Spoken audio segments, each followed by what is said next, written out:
Estudio semanal, parte 2, el pecado. Ya vimos la semana pasada, antepasada, la parte 1, ¿qué era el pecado? ¿Cuántos niveles de pecado hay? ¿Cómo está dividido el pecado entre pecados que son perdonables, pecados que son imperdonables? ¿Qué clase de pecados existen, etcétera? ¿Sale? Hoy vamos a ver una cosita muy importante que se llama la blasfemia al Espíritu Santo. ¿Qué puede ser? ¿Se puede perdonar? ¿Cuándo ya no se puede? A la última pregunta es porque la segunda, en cierta forma, queda contestada. Pero vamos a las Escrituras. Mateo 12:32, cualquiera que dijere alguna palabra en contra del Hijo del Hombre, le será perdonado. Pero al que hable contra el Espíritu Santo, no le será perdonado ni en este siglo, ni en el venidero. Marcos 3:29.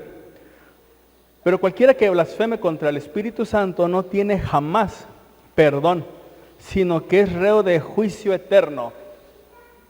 Yo a la simple lectura yo estoy viendo que no se puede perdonar. ¿Verdad?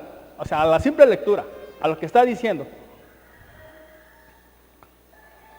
Bueno, vamos a ver vamos a ver cómo estamos tomando las palabras de Jesús.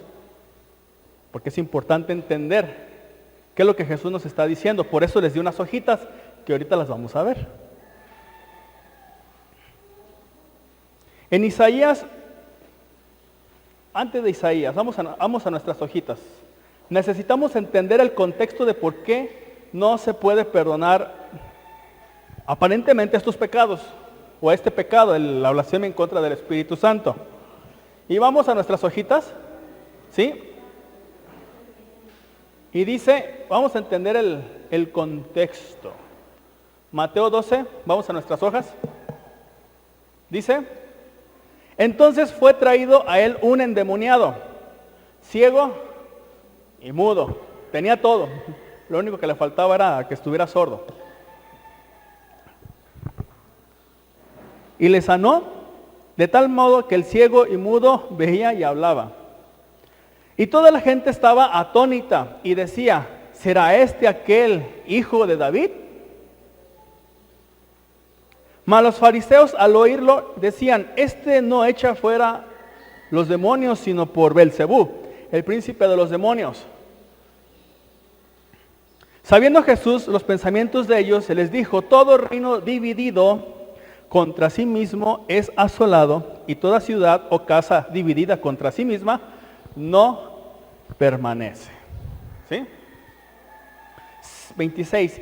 Si Satanás echa fuera a Satanás, contra sí mismo está dividido. ¿Cómo pues permanecerá su reino? Si yo hablo mal de mi esposa, de mi esposo, de mis hijos, ¿cómo van a crecer? Sanos y fuertes, ¿verdad? Con una autoestima elevada. Sin embargo, si yo siembro lo bueno, me dedico a hacer lo bueno, ¿qué voy a recibir? Algo bueno.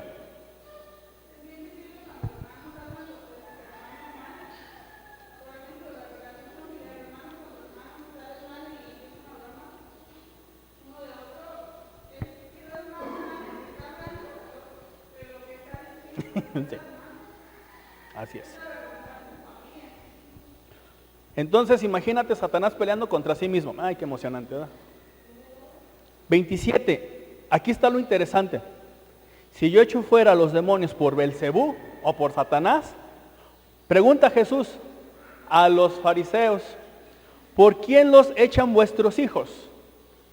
Por tanto, ellos serán vuestros jueces.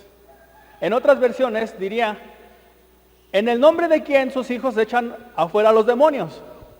Ajá, me lo pone más interesante. Pero, 28, si yo por el Espíritu de Dios echo fuera los demonios, ciertamente, ¿qué dice? Ha llegado a vosotros el reino de Dios, o el reino de los cielos. Y esto es interesante porque hay que entender el contexto de que por qué los judíos o los fariseos les decían, es que tú echas a los demonios por Belcebú. Y Jesús les dice, ok, si yo los echo por Belcebú, tus hijos, ¿por quién los echan? ¿Qué nombre utilizan? Eso es interesante. Vamos a la vueltita de sus hojas. Van a ver tres imágenes, bueno, las hojas consiguientes. ¿Van a ver esto? Esta cosita se llama tazón de encantamientos. Así tal cual, es un tazón de encantamientos. ¿Qué es un tazón? Yo agarraba una taza o un plato hondo y empezaba, adentro del plato yo empezaba a escribir. ¿Qué empezaba a escribir?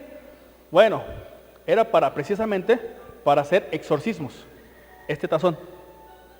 No estoy diciendo que este tazón se utilizaba en el tiempo de Jesús, pero era lo más acercado al tiempo de Jesús. Entonces, ustedes en la imagen pueden ver un rostro. ¿Qué rostro es? No se sabe si es el de un demonio o de la persona que está citando el texto. Vamos a leerlo. Bueno, la traducción según Departamento de Antigüedades de la Administración Civil es la siguiente. Número 1. Fíjense cómo es el tazón de encantamiento lo que dice. Vendrá del cielo sanidad, del cielo para su casa y para la reparación de su propiedad, y sus hijos e hijas. 2. De Betibar Omnat, que posee ahora y poseerá en el futuro. Será para él una curación completa por la misericordia del cielo, de los demonios masculinos y Lilith femenina, y de enemigos y calumnias, y Lilith masculina y Lilith femenina, y malos sueños, y de rumores ociosos. Y el número 4, y todos aquellos malos y dañinos demonios que hay en el mundo. Amén. Eso dice un tazón de encantamiento. Ahorita vamos a ver otros. Pero pongan atención a la última frase que dice, amén, Selah, firme y válido. Dijo Jehová a Satanás, Jehová te reprenda, oh Satanás, Jehová que ha escogido a Jerusalén te reprenda. Este nombre, o sea, la persona que están mencionando, Betibar Omta, es una marca sacada del fuego. Eso lo encontramos en Zacarías 3:2. Zacarías 3:2 dice, se convirtió en un verso popular para terminar los encantamientos, porque menciona una reprimenda a Satanás de parte de Dios. Este verso no es solo un final literario, es decir, porque se le da la gana, sino es un final que va a tener poder en la vida, en la familia de la persona que va a necesitar ser liberada. Vamos a la siguiente. Ahí está, a la número 3.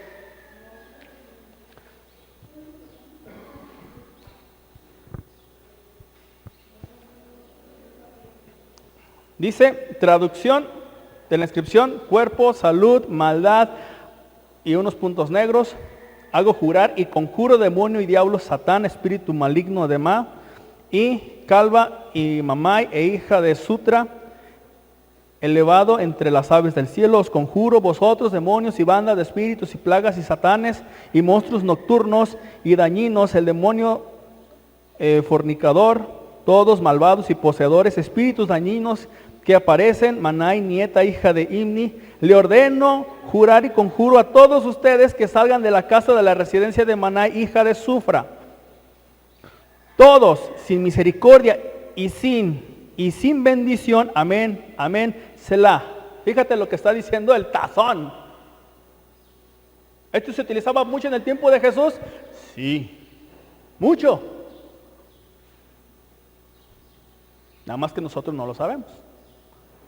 ¿Por qué? Porque hay que meterse a estudiar. Pero esto se utilizaba, era muy común. El 10, demonios, estáis atados, demonios, estáis atados, y Lili, destrucción, maldad que aparecen atado. Estáis atados, demonios y diablos, y de saldréis y todos de Manai, hija de Manai, nieta, hija de Imni, y de la residencia de todos los demonios, escucharán de la casa de la residencia de no irá y dirá, quédate atado con este vínculo y por este misterio que no se ha liberado. Y después, ¿qué dice? En el nombre de Yahweh de los ejércitos, Dios de Israel, con el anillo del sello, anillo de quién sabe qué, Yahweh Dios de Israel, y para la casa y para la corte de. ¿Qué nombre aparece? Ajá. ¿Qué nombre aparece? Yahweh. En el anterior, ¿qué nombre aparece? Jehová. ¿Quién es Jehová? ¿Quién es Yahweh? Es el mismo, pues. ¿Quién es? Es Dios, todopoderoso. Y vamos a la siguiente.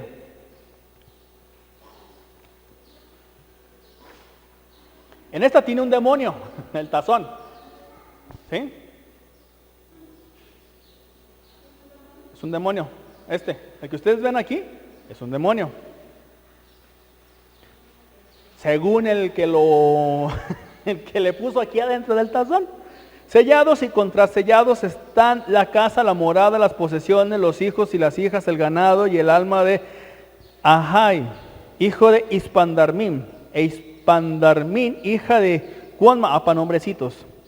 Su mujer y todos los miembros de su casa están sellados y contrasellados de un demonio, de un perseguidor o un ídolo masculino y femenino, de una Lilith y de cualquier maldad. Están sellados y contrasellados en el nombre de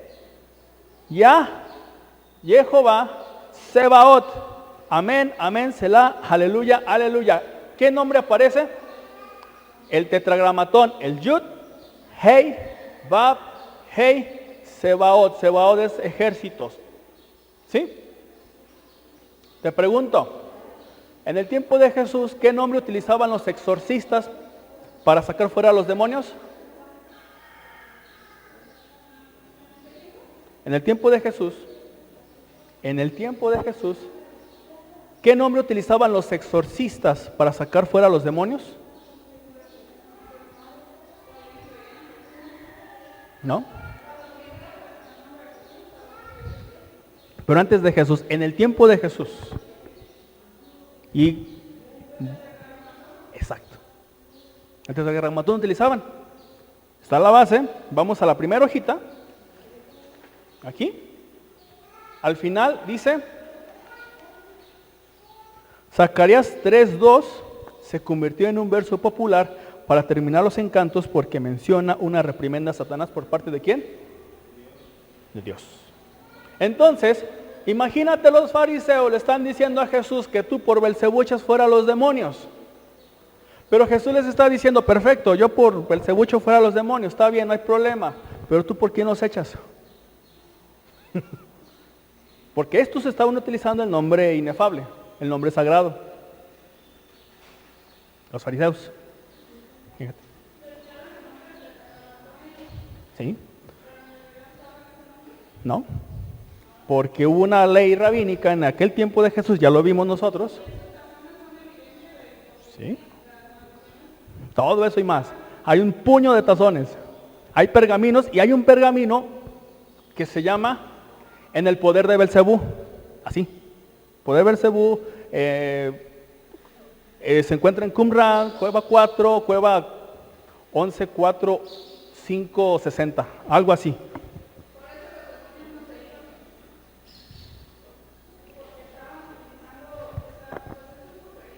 ¿Sí?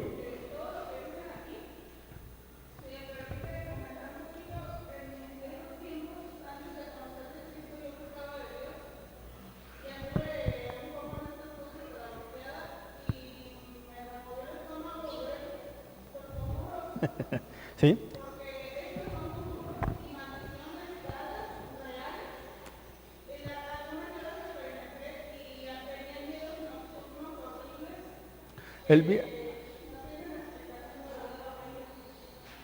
Y esto se utilizaba en el tiempo de Jesús. Esto, lo que estamos leyendo.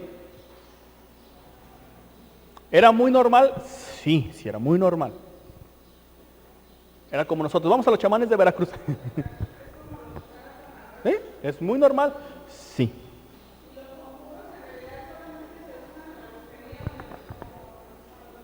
Ajá. Pero a lo que voy es que siempre se menciona a Jehová, al tetragramatón, ¿para qué? Para expulsar al demonio. Entonces aquí viene lo interesante. Cuando Jesús les está diciendo, vamos al texto, el versículo 27, si yo echo fuera los demonios por Belcebú, ¿por quiénes los echan vuestros hijos? ¿Qué nombre utiliza tu hijo, fariseo, para poder sacar a los demonios? Por tanto, dice, ellos serán vuestros jueces, porque el hijo estaba utilizando el nombre del tetragramatón para que la persona fuera libre. Pero como ya vimos en un estudio de por qué ya no se pronuncia Jehová o Jehová, de por qué los rabinos mejor dijeron no hay que pronunciarlo, porque el que lo pronuncie no tiene entrada ni heredad en el reino de los cielos. Así.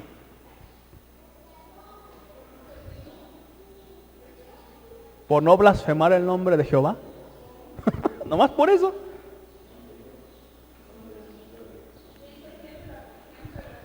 Todo.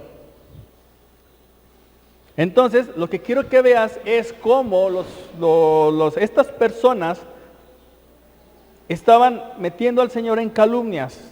Tú echas fuera a los demonios por Belcebú. Ok, está bien, no tengo problema, pero tú ¿por quién los echas?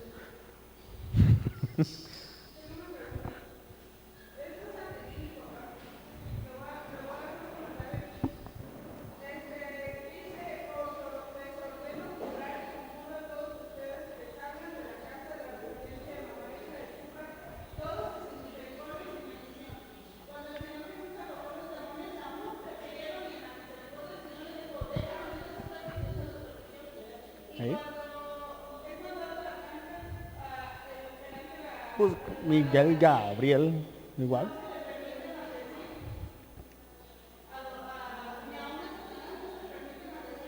No. ¿Pero por qué? ¿Pero por qué? ¿Por qué? ¿Por qué se atribuyen esa autoridad? Eso es lo interesante. Sí, pero esto es un asunto bien acá. No nos vamos a meter en camisa de 11 varas. Porque hay una ley rabínica que dice, tú como rabino puedes hacer todo lo que quieras porque tienes la unción del Todopoderoso. Por ese chiste. Entonces el quien está haciendo el conjuro, ¿sí? Entonces por esa ley rabínica se les daba esta opción. Bueno, se les pasa. El punto de lo que quiero que vean es cómo utilizaban el nombre de Jehová para los conjuros, al final. ¿Sí? En las 3 hojas vemos, o en las 3 imágenes vemos cómo el nombre de Jehová, o el tetragramatón, estaba ahí. Entonces los hijos de los exorcistas lo utilizaban para expulsar a los demonios. ¿Me doy a entender? ¿O no? Si tienen dudas, pregunten. Pero ahora, ¿qué onda con la blasfemia del Espíritu Santo? ¿Se perdona? ¿Por qué? Porque aquí nos está diciendo el Señor, versículo 31. Por tanto, os digo, todo pecado y blasfemia será perdonado a los hombres, mas la blasfemia contra el Espíritu no les será perdonado. Cualquiera que dijere alguna palabra en contra del Hijo le será perdonado, pero al que hable en contra del Espíritu Santo no le será perdonado ni en este siglo ni en el venidero. ¿Se perdona o no se perdona? Vamos a ver. Isaías 8:20 dice a la Torá o a la ley y al testimonio. Si no hablan conforme a esta palabra es porque no hay para ellos amanecer. ¿A qué se tienen que apegar? ¿Qué tiene que haber? 2 cosas. Ley y testimonio. Primera de Juan 5:6 dice, este es Jesucristo que vino mediante agua y sangre, no mediante agua solamente, sino mediante agua y sangre. ¿Pero qué dice lo subrayado? El Espíritu es el que da testimonio, porque el Espíritu es la verdad. Según Isaías 8:20, ¿qué tiene que haber? ¿Y el Espíritu da qué? Da testimonio. Entonces tengo que yo tener la Escritura, pero también no tan solo esto, tengo que tener el Espíritu en mi vida, porque es el que da testimonio de las cosas, de lo que ocurrió. Ocurre y ocurrirá, porque nos muestra todo. Y en la prédica vamos a ver que aún nos muestra lo profundo de Dios. Imagínate conocer las profundidades de Dios. Apenas entendemos su perdón y su misericordia, ahora lo profundo de Dios. ¿Sí me doy a entender? Entonces, Isaías nos pide dos cosas. Tiene que haber la palabra, Torah, o la ley de Moisés, si la queremos ver así, y la otra es el testimonio. No puede existir una sin la otra. ¿Sí? Porque el Espíritu es la verdad. ¿Tendremos otra verdad? Sí. Salmo 119, 160. La suma de tu palabra es verdad. Verdad en hebreo significa emet. Así lo que está ahí. Así se escribe emet. Esto significa verdad. Y son las letras del alfabeto hebreo. La alef es la primera y la tab es la última. El principio y el fin. ¿Quién dijo que era el principio y el fin? Dios. Y tenemos la M, que es Mem. Mem se puede considerar como la mitad del alfabeto, o la mitad de la letra del alfabeto. Entonces la verdad es desde el principio, en medio y al final. No tiene ninguna variación de mentira. No varía la verdad, porque la verdad es desde el principio hasta que acaba. No hay verdades a medias. O son verdades o son mentiras. ¿Sí? Por eso es verdad, todo es verdad, desde el principio hasta el fin. Eso es. Entonces tenemos otra verdad. ¿Cuál es? La Escritura. Tenemos una verdad que es el Espíritu Santo. Tenemos la segunda verdad que es la palabra. Y vamos a ir a una tercera verdad. Juan 14, 16. Y yo pediré al Padre y el Padre les dará otro consejero, consolador como yo, el Espíritu de verdad, para que esté con ustedes para siempre. El mundo no lo puede recibir porque no le ve, ni le conoce. La verdad nosotros tampoco ni le vemos, pero tal vez le conozcamos. Excelente pregunta. Pero el mundo dice, no tiene esa opción. Ustedes le conocen porque Él está morando en ustedes y está unido con ustedes. ¿Verdad? Entonces tenemos tres verdades. Número uno, Jesús. Jesús dice, yo soy el camino. ¿Qué más? La verdad y la vida. Entonces nuestra tercera verdad es Jesús. No hay más. Tenemos entonces que la verdad es Jesús, el Espíritu Santo y la Escritura. Y la verdad, todas estas están unidas. No están separadas, no son independientes, tienen que trabajar juntitas. ¿Cómo demuestro que estoy amando a mi esposo o a mi esposa? ¿En base a qué? ¿Cómo yo sé que se siente amado, se siente amada? En base a sus hechos. ¿Qué más?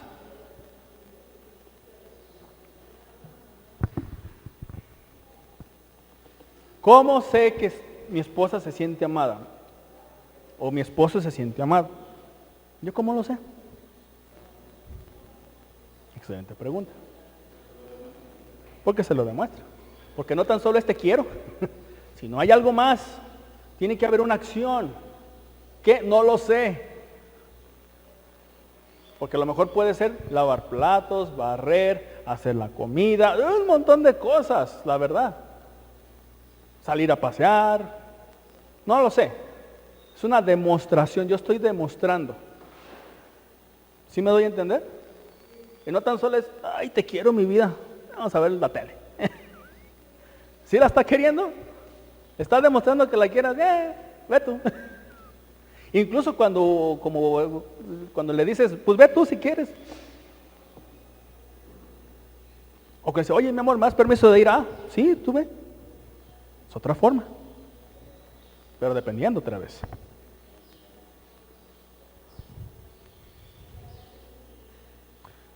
Entonces, la blasfemia del Espíritu es cuando estamos negando la acción y o el poder de Dios en nuestra vida.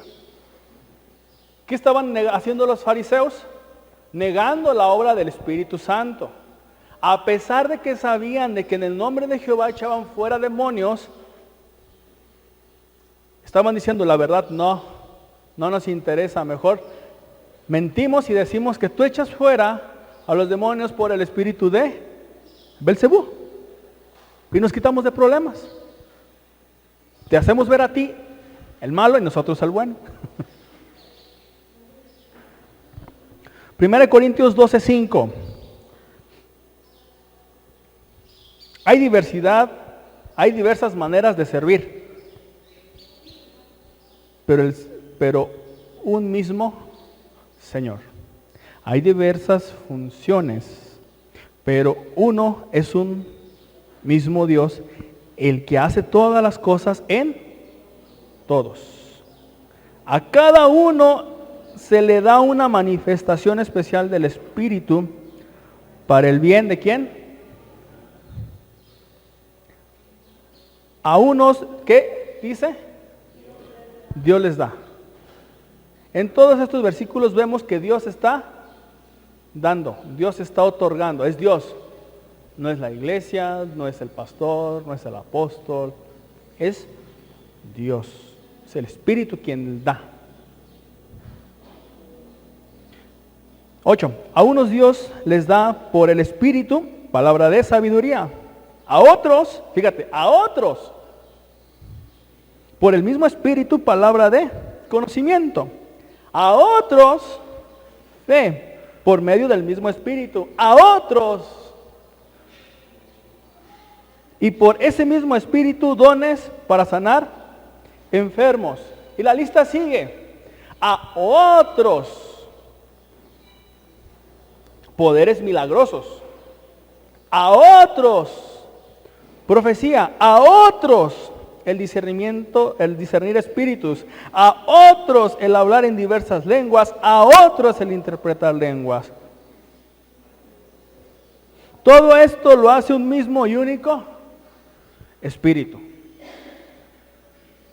Todo eso lo hace el mismo Espíritu. ¿Por qué? Porque el mexicano se dice a Dios, se le da su regalada gana. Eso lo encontramos en el versículo 11. Todo esto lo hace un mismo y único Espíritu, quien reparte a cada uno según Él lo, ¿qué dice? Determina. ¿Sí? Entonces el Espíritu le dice, a mí me gusta que el hermano, la hermana tenga tal X don.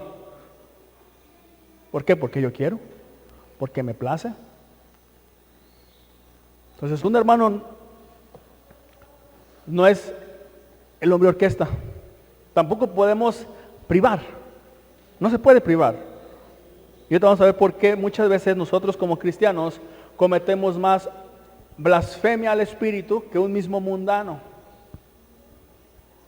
Joel 2:28 dice, y después de esto derramaré mi Espíritu sobre toda carne y profetizarán vuestros hijos y vuestras hijas, vuestros ancianos, ¿qué dice? Soñarán sueños, y vuestros jóvenes, ¿qué dice? Verán visiones.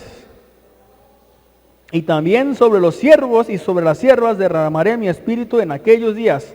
¿Cuándo son aquellos días? Pregunto. ¿Ya pasaron? ¿Ya pasaron? ¿Vendrán?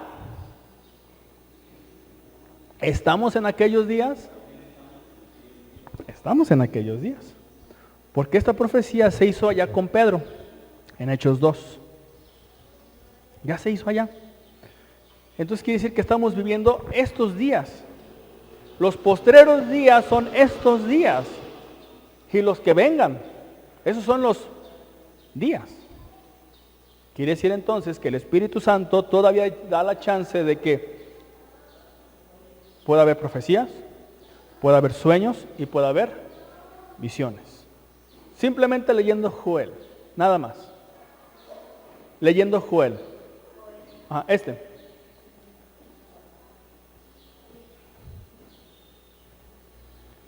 Entonces, les decía que muchas veces nosotros cometemos más blasfemia al Espíritu que el mismo religioso.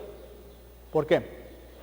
En Efesios 4:8 dice, por tanto dice, cuando ascendió a lo alto, llevó cautiva una hueste de cautivos y dio dones a los hombres. Eso dice Efesios 4:8.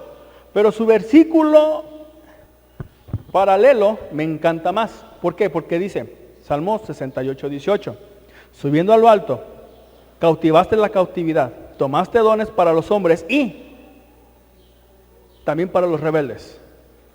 Para todos. O sea, no nomás. Para estos sí y estos no. Dice para todos. Para los hombres y también para los rebeldes. Para los que dicen, no, yo no quiero nada del Señor, cállese la boca. Que también el Señor te da. Pero que muchas veces no hacemos caso. Ese es el detalle. ¿Para qué? ¿Cuál es la función de estos dones? ¿Cuál es el propósito de los dones? ¿Qué dice el texto?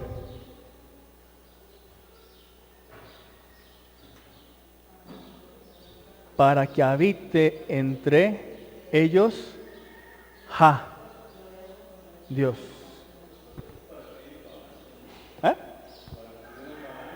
Tener un balance. Yo les decía, ¿cómo yo sé que el reino de los cielos ya está aquí? Jesús lo decía, pero yo ¿cómo sé, cómo puedo traer el reino de los cielos aquí?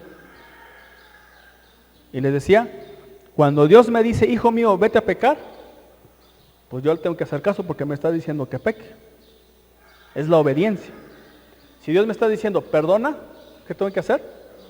Perdonar. Si Dios me dice, sé misericordioso o demuestra misericordia, ¿qué tengo que hacer? Ser misericordioso. En eso consiste el reino de los cielos. En la acción para el bien del prójimo. No para mí, como una forma egoísta. Por eso dice, subiste a lo alto y cautivaste la cautividad, tomaste dones para los hombres y también para los rebeldes. Para los que dicen, no, yo no quiero. Le dice, también vas a recibir. También es para ti. Nada más que muchas veces estamos más duros de la cabeza. Para que habite Jehová en ellos, ¿qué dice? Jehová. Esto lo hemos convertido en una blasfemia. Esto hemos dicho mentiroso al Espíritu.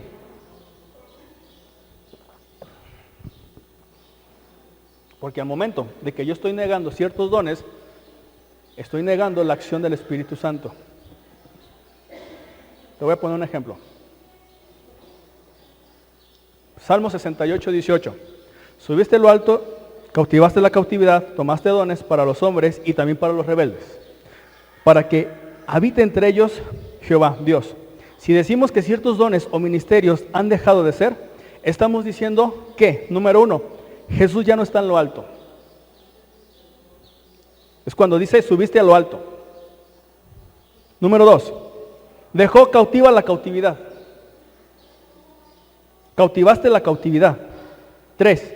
Ya no toma y da dones a los hombres ni a los rebeldes. Tomaste dones para los hombres. 4. Que ya no habita el Señor entre nosotros, para que habite entre ellos Jehová Dios. Cuando estamos negando ciertos dones o ministerios que Dios en su sola potestad y en su regalada gana, quien repartió a cada uno según Él determina. Estamos negando las funciones del Espíritu Santo. Porque es el Espíritu Santo quien nos da, quien nos brinda. Es un regalo. Y cuando estamos diciendo que ya no ocurre, entonces estamos diciendo que el Señor ya no está en lo alto, ya no está arriba.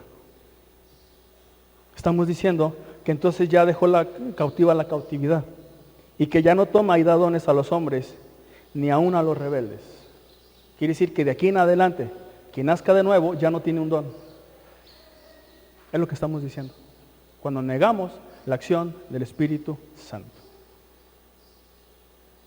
Porque lo estamos limitando. Y esta cosita se llama cesacionismo. Afirma que los dones del Espíritu han cesado, iniciando con Agustín de Hipona, que creía que los dones como tales ya no existían. Y él mismo dijo, no, ya no existen. ¿Por qué? Porque eso es una cosita que se llama verdad. Desde el principio hasta el fin no hay una sombra de variación de esa verdad. Santiago se inspiró aquí. Ahí está.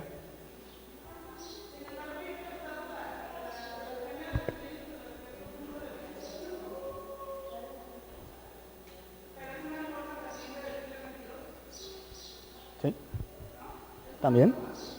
¿Por qué? Porque todo lo hace, y en Corintios lo vemos, hay diversas maneras de servir, pero un mismo Señor, hay diversas funciones, pero es un mismo Dios, el que hace todas las cosas en todos, a cada uno se le da una manifestación especial del Espíritu para el bien de los. A uno Dios les da espíritu de palabra y sabiduría, a otros, y así nos la llevamos, a otros, a otros, a otros, a otros, a otros, a otros, a otros. Eso es a otros, siempre. ¿Qué don tengo? ¿Qué don espiritual tengo? ¿Ya le presté atención a mi don? Eso es lo interesante. ¿Por qué? Porque es Dios quien lo está haciendo. Entonces no debemos de limitar al Espíritu Santo. Pero seguimos. A esto se llama cesacionismo. Afirma que los dones del Espíritu Santo han cesado, iniciando con Agustín de Hipona, después con un movimiento llamado montanista, y que toma fuerza en la época del siglo XVIII. Entonces, ¿a quién le hago caso? ¿A la Escritura o al cesacionismo?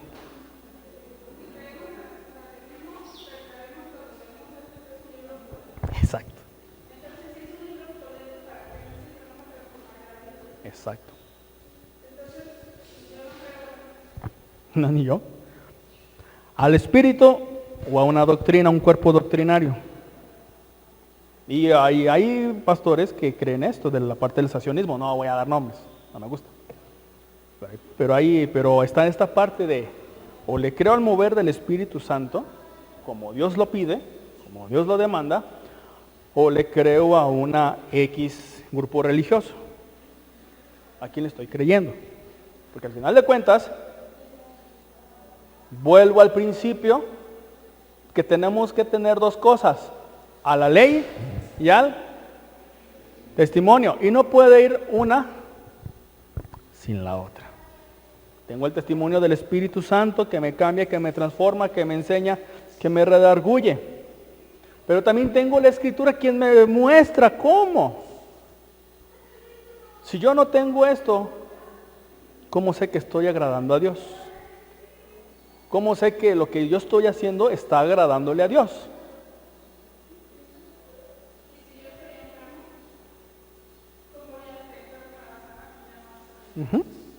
Y si yo tengo esto y no tengo al Espíritu Santo, ¿cómo le voy a hacer para creer? Sí, yo puedo leer y todo lo que quieras, pero el Espíritu es el que convence. Ese es el detalle con el Espíritu. Y sería otro libro de Platón, filosofía, no, lo que tú quieras. Un libro del Mormón, el Shilambalá, Popol Vuh, lo que tú quieras, cualquier libro religioso. Pero ese es el detalle con esta escritura, que te enseña y que te inspira. Ya para finalizar, porque estamos bien en tiempo.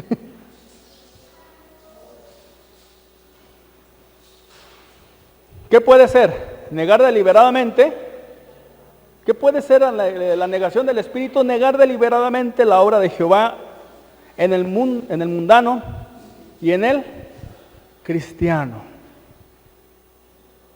¿Qué puede ser la blasfemia? Negar deliberadamente la obra de Jehová. ¿Por qué? Porque los fariseos acá estaban diciendo en el nombre de Belcebú, pero resulta que los fariseos utilizaban el nombre de Jehová. ¿Sí me doy a entender? ¿O no? A ver, ¿me doy a entender en esa parte? ¿Sí o no? Ok, yo ser fariseo, religioso, amador de Dios, pero yo sé que necesito ciertos hechizos para poder sacar al demonio. Agarro un tazón, empiezo a escribir lo que vimos de acá, pero pongo el nombre de Jehová al final, ¿sí?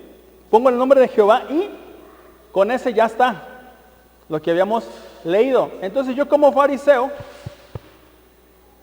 traía mi tazón y decía, aquí está tu nombre y vas a ser libre del demonio, porque viene el nombre de Jehová. Y la persona pues era libre. Bueno, quién sabe en realidad, no sabemos. No nos dice la historia. Pero llega un rabino loco, y dice, sal de ahí, demonio. No necesito esto. Nomás por la pura palabra sal. Y yo tengo que hacer todo un ritual para hacer el exorcismo. Y aparte tengo que tener un intermediario. Tengo que tener este intermediario para poder sacar el demonio. Pero llega Jesús y le dice, sal. Así. Fácil. No le cuesta mucho.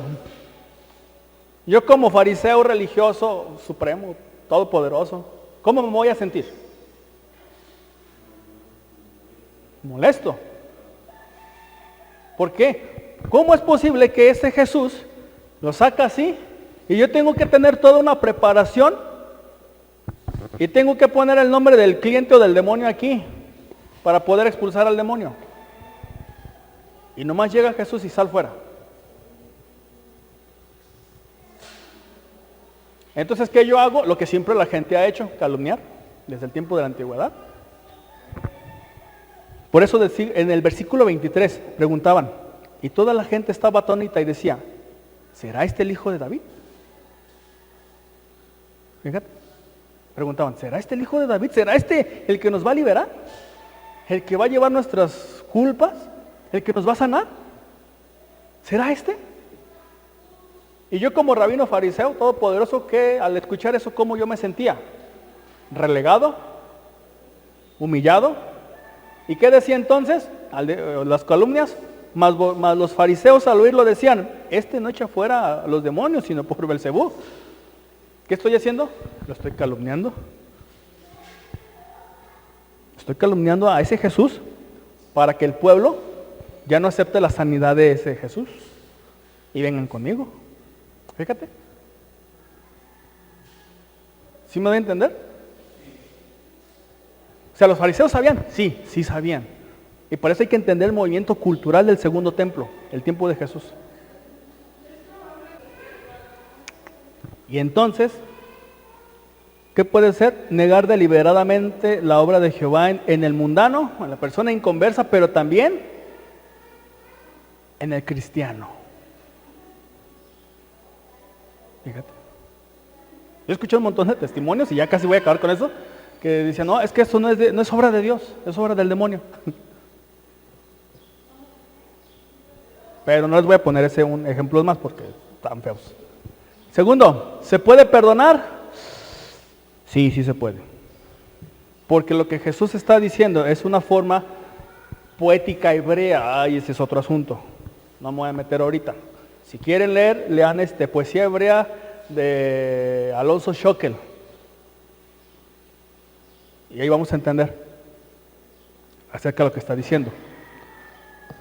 Por eso en el versículo 37 dice, porque por tus palabras serás justificado y por tus palabras serás condenado. O sea que si yo ya estoy diciendo, te odio Dios, ya estoy siendo condenado, ya no tengo perdón. Vamos a 2 de Pedro 2:9. Ese que decía que el Señor no espera la muerte de nadie, sino que todos procedan al arrepentimiento. ¿Quiénes son todos? Todos. ¿Por qué no quiere la muerte? ¿Por qué no quiere la muerte?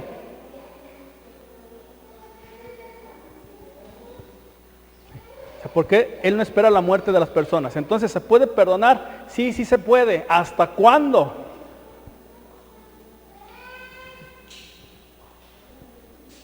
Segunda de Corintios 6:2.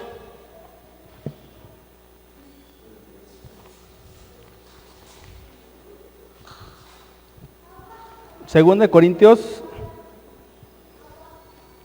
6:2 dice, porque dice, en tiempo aceptable te he oído y en día de salvación te he socorrido. He aquí ahora el tiempo aceptable, he aquí ahora el día de la salvación. Si no, ¿cómo?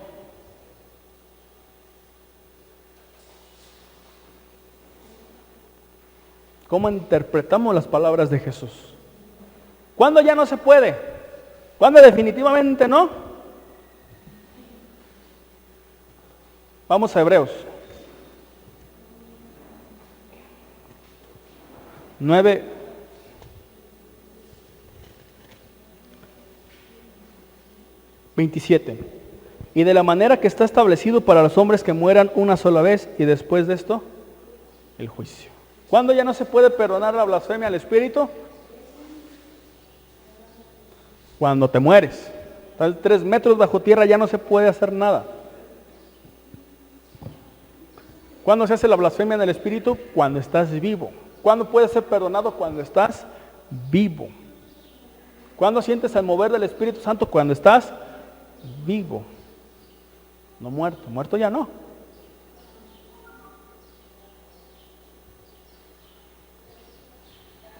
¿Sí? Entonces, hermanos, no neguemos el mover del Espíritu, al contrario. ¿Por qué? Porque Él hace todas las cosas. Y si te da un don es por algo, es por una razón. ¿Cuál? No lo sé. Bueno, sí, edificar a los demás, dice la Escritura. A cada uno le fue dado un don para edificar a los demás. Es decir, si yo tengo un don, no tan solo es para mí, sino para el beneficio de todos ustedes. Y si ustedes tienen un don, también es en beneficio para todos nosotros. No tengamos miedo de usar los dones. Pero sí, teme cuando no uses tu don, porque Dios te va a pedir cuentas de lo que te ha dado, no de lo que no te ha dado.